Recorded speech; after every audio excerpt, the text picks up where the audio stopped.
জয় হিন্দ বন্ধুরা, আমার রান্নাঘরে তোমাদের সবাইকে স্বাগত জানাই। আমি এখন একটা ঝটপট ডিমের ঝোল রান্না করছি, যেটা খুব শর্টকাটে তাড়াতাড়ি হয়। তা আমি দুটো ডিম সিদ্ধ করে নিয়েছি, এখানে দুটো আলু নিয়েছি। আমি তেল গরম করে তেলের মধ্যে পেঁয়াজ কুচি দিয়ে আলুটাকে দিয়ে একটু ফ্রাই করে অল্প জল দিয়ে দিয়েছিলাম যাতে তলায় লেগে না যায়। তারপরে দিয়েছি রসুন বাটা, তার উপর দিয়ে দিয়েছি লবণ, হলুদ, আর এখন দিলাম জিরার গুঁড়া। এটাকে দিয়ে একটু ভালো করে এটাকে কষাবো। তারপরে এটার মধ্যে মিষ্টি দিলাম, মিষ্টি দিয়ে দিলাম। ডিমের ঝোলটা একটু মিষ্টি মিষ্টি খেতে ভালো লাগে, আমরা একটু মিষ্টি বেশি খাই। এখানে আমি লঙ্কার গুঁড়ো ছাড়া কিছু দেবো না, আমি জাস্ট কাঁচা লঙ্কার উপরে এই ডিমের ঝোলটা রান্না করছি। একটা এখন গরম গরম। তো আমার মশলাটা পুরো শুকিয়ে গেছে, জলটা পুরো শুকিয়ে গেছে। তো এখন আমি এখানে জল দিয়ে দেবো।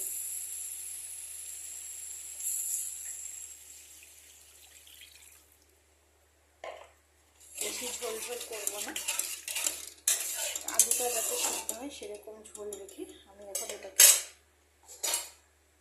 ঢাকা দিয়ে এই 4 থেকে 5 মিনিট এটাকে ঢাকা দিয়ে আঁচটাকে মিডিয়াম করে ঢাকনাটা দিয়ে দেবো। 5 মিনিট পরে এসে দেখছি। আমি দুটো ডিমকে আধখানা করে দিয়ে দিয়েছি। এখন এখানে দুটো কাঁচা লঙ্কা দিয়ে দেবো, দিয়ে এটাকে একটু ভালো করে নেড়ে এই ডিমের সাথে ঝোলটাকে একটু ফুটতে দেবো।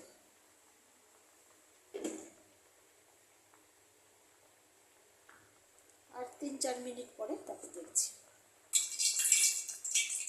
এই যে আমাদের ডিমের ঝোল হয়ে গেছে। এখন আমি গ্যাসটাকে বন্ধ করে দেবো। আমি এই টেস্ট করে রেখেছি, লবণ মিষ্টি একদম পারফেক্ট আছে। ঝোলটাও এরকম রাখবো, ঝোলটাও বেশি ঝোল ঝোল রাখবো না, এরকম পাতলার মধ্যে এতখানি ঝোল রাখবো। তো তোমাদের রেসিপিটা যদি ভালো লেগে থাকে তাহলে লাইক, শেয়ার আর সাবস্ক্রাইব করে দিও। আমার সাথে থেকো আর কমেন্টে জানিও কেমন লাগলো। তো আজকের জন্য টাটা।